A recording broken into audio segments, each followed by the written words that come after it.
Hello friends, welcome to our YouTube channel. In this video, I'm going to tell you about how you can do factory reset in your Samsung TV.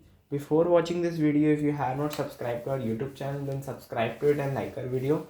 So let's start friends. First, you have to open your settings. Here it is, the settings like this. Then you have to press down.